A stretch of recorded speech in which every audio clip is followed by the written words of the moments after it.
L'Église nous propose en fin de semaine la fête de la Sainte Trinité.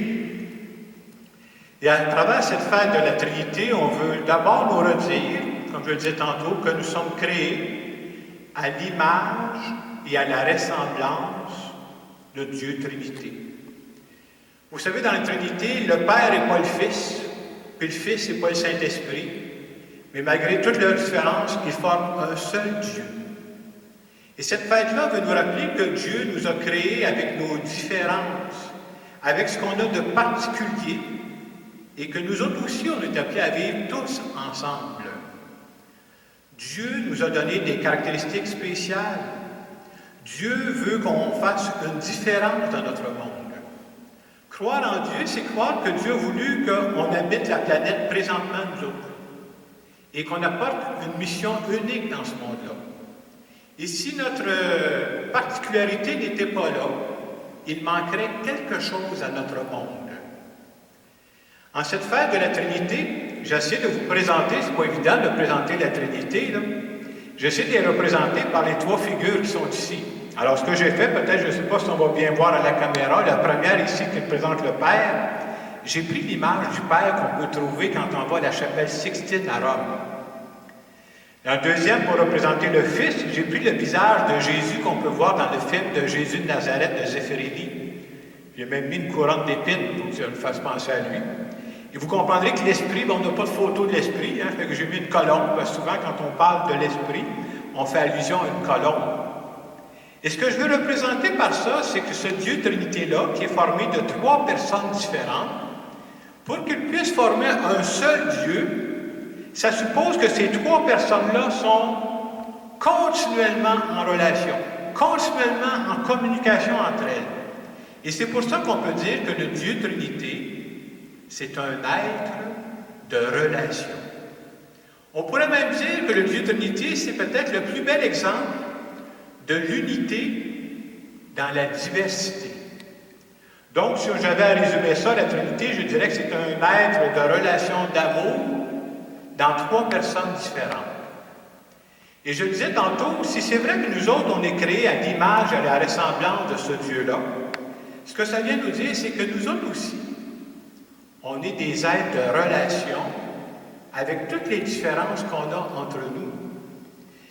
Et si on veut devenir des personnes épanouies, bien, le seul moyen, c'est de développer des relations de qualité.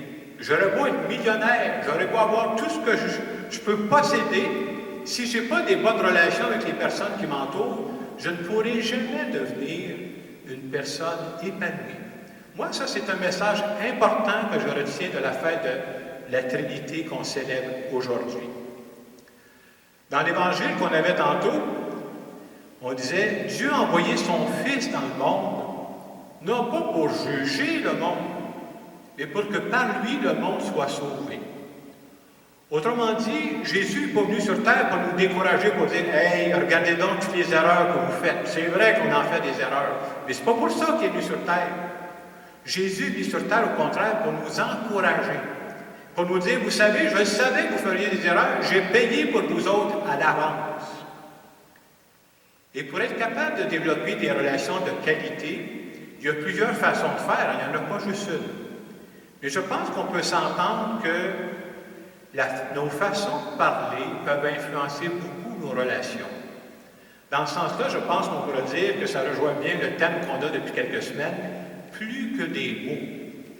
Et dans la deuxième lecture qu'on avait aujourd'hui, qui est une lettre de Saint Paul va donner ce que j'appellerais un conseil très concret. Des fois, on dit, il me semble que ce n'est pas concret, la parole de Dieu. Saint Paul va donner un conseil concret pour développer des relations harmonieuses avec les autres. Il va dire, encouragez-vous donc, vivez dans la paix, et le Dieu d'amour sera avec vous. Saint Paul nous fait réfléchir pour dire, si on savait tout l'impact que ça peut avoir quand on encourage quelqu'un, probablement qu'on le ferait plus souvent. En cette semaine, j'avais commencé à regarder ça, toute la dimension de l'encouragement. Je pense que c'est un appel que la parole nous fait en fin de semaine. Et j'ai lu des éléments qui m'ont fait réfléchir. Je vous en donne un. Dans ce que j'ai lu, on disait cette semaine qu'à un moment donné, ils ont rencontré une grande spécialiste. Ils ont demandé la question suivante à la spécialiste. « est-ce qu'il existe un critère qu'on pourrait voir, un critère révélateur de dire, quand je rencontre une personne, là, cette personne-là aurait besoin d'être encouragée? Puis la spécialiste, elle a donné une réponse. La réponse va peut-être nous surprendre, là, mais elle dit, il y en a un, les gars. Il y en a un signe révélateur. Quand vous rencontrez quelqu'un pour savoir si cette personne-là a besoin d'être encouragée, il y a un signe très clair. Elle dit, vous savez c'est quoi le signe? Cette personne-là, elle respire. Il va dire, écoute, tout le monde respire. Vous avez tout compris. Tout le monde a besoin d'être encouragé, sans distinction. Ça n'existe pas des personnes qui n'ont pas besoin d'être encouragées. Des fois, on pourrait penser quelqu'un, je ne sais pas, il y a quelqu'un qui a de l'expérience maintenant, ça marche en affaires, il n'a plus besoin d'être encouragé. C'est pas vrai. On peut rencontrer quelqu'un qui réussit très bien dans son domaine.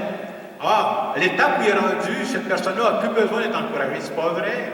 On a tous besoin d'être encouragés. C'est ce qui nous stimule, c'est ce qui nous pousse à donner le meilleur de nous-mêmes. Il y a un deuxième élément aussi que j'ai trouvé qui m'a fait réfléchir, quand je lisais toujours. On disait qu'ils ont fait aux États-Unis une étude, je pense que c'est une université aux États-Unis, qui ont fait une étude pour savoir, dans une semaine normale, par exemple, quel est le rapport entre les paroles de critique que l'on reçoit puis les paroles d'encouragement que l'on reçoit. Et vous savez à quoi ils sont arrivés? Ils sont arrivés au rapport suivant. En moyenne, on reçoit 6 fois plus de critiques que d'encouragement. Aïe aïe! Pas surprenant qu'il y ait du monde découragé. Ça, je me suis dit, ça se passe aux États-Unis. C'est vrai qu'il y a des personnages qu'on n'a pas ici au Québec, mais quand même, ça doit être une proportion semblable. Donc, en cette fête de la Trinité, où on se fait rappeler que nous autres, on est des êtres de relation, moi, je pense que le conseil de Paul, encouragez-vous, a toute son importance. Dieu veut passer par nous pour dire des paroles d'encouragement. Pourquoi? Parce que le monde en a besoin. Moi, je dirais, le monde en a toujours besoin. Pensez-vous présentement, avec ce qu'on vit, là, il n'y a pas des personnes qui en ont encore plus besoin. Il y a beaucoup de personnes qui vivent, il ne faut pas se le cacher, difficilement cette période-là. Probablement qu'il y a beaucoup de monde qui ont besoin d'être encouragés. Et si on était conscient, des fois on dit « Ah, c'est juste un téléphone, j'ai juste dit quelques mots à quelqu'un », si on était conscient de l'impact qu'on peut avoir chez les autres en les encourageant, d'après moi, on le ferait plus souvent. Et dire des paroles d'encouragement, c'est pas juste dire des mots. Parfois, c'est de dire, moi, en tout cas, ce qui m'a souvent encouragé dans ma vie, c'est des gens qui m'ont fait des témoignages, qui m'ont dit, tu sais, genre, je suis passé par une période difficile, ça n'a pas été facile, ça ne s'est pas réglé dans 15 minutes, mais aujourd'hui, je suis content de ne pas avoir lâché. Et quand moi-même, je rencontre des difficultés, parce que c'est vrai pour tout le monde, j'aime me rappeler ces personnes-là qui ont choisi de ne pas lâcher. Et si on était ces personnes-là? Il ne faut pas se gêner pour partager ce que j'appelle des pages de notre vie, parce que ça peut tellement en stimuler d'autres. Être capable de dire à certaines personnes, là, toi, là, je veux t'encourager dans ce que tu fais. T'encourager parce que je te regardais aller, là, et je trouve que tu as des belles choses dans ta vie. Et pendant cette semaine, moi, je trouve que c'est un beau message à retenir, un message concret.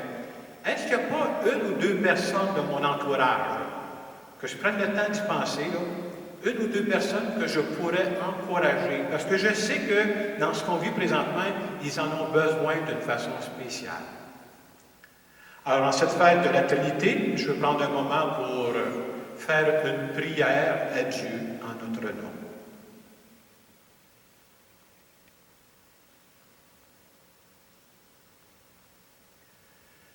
Dieu Trinité, toi qui es le spécialiste des relations de qualité, viens m'apprendre à développer des relations harmonieuses avec mes proches.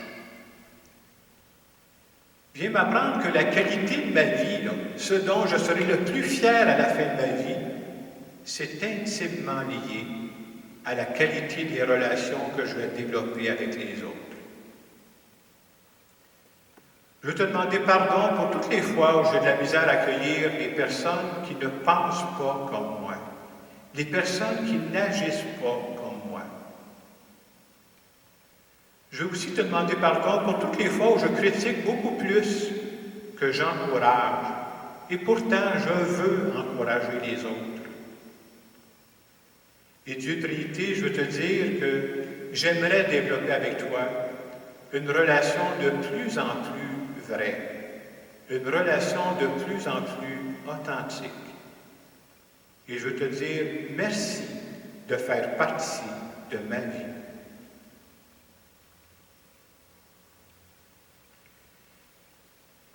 Et dans le moment de silence qui va suivre, je vous invite à repasser pour voir si déjà vous ne pourriez pas identifier une ou deux personnes. Moi, j'essaie de le faire, de trouver deux personnes cette semaine que j'aimerais encourager, que j'aimerais stimuler, parce que je crois que mes paroles pourraient les aider dans cette période qu'ils sont en train de vivre.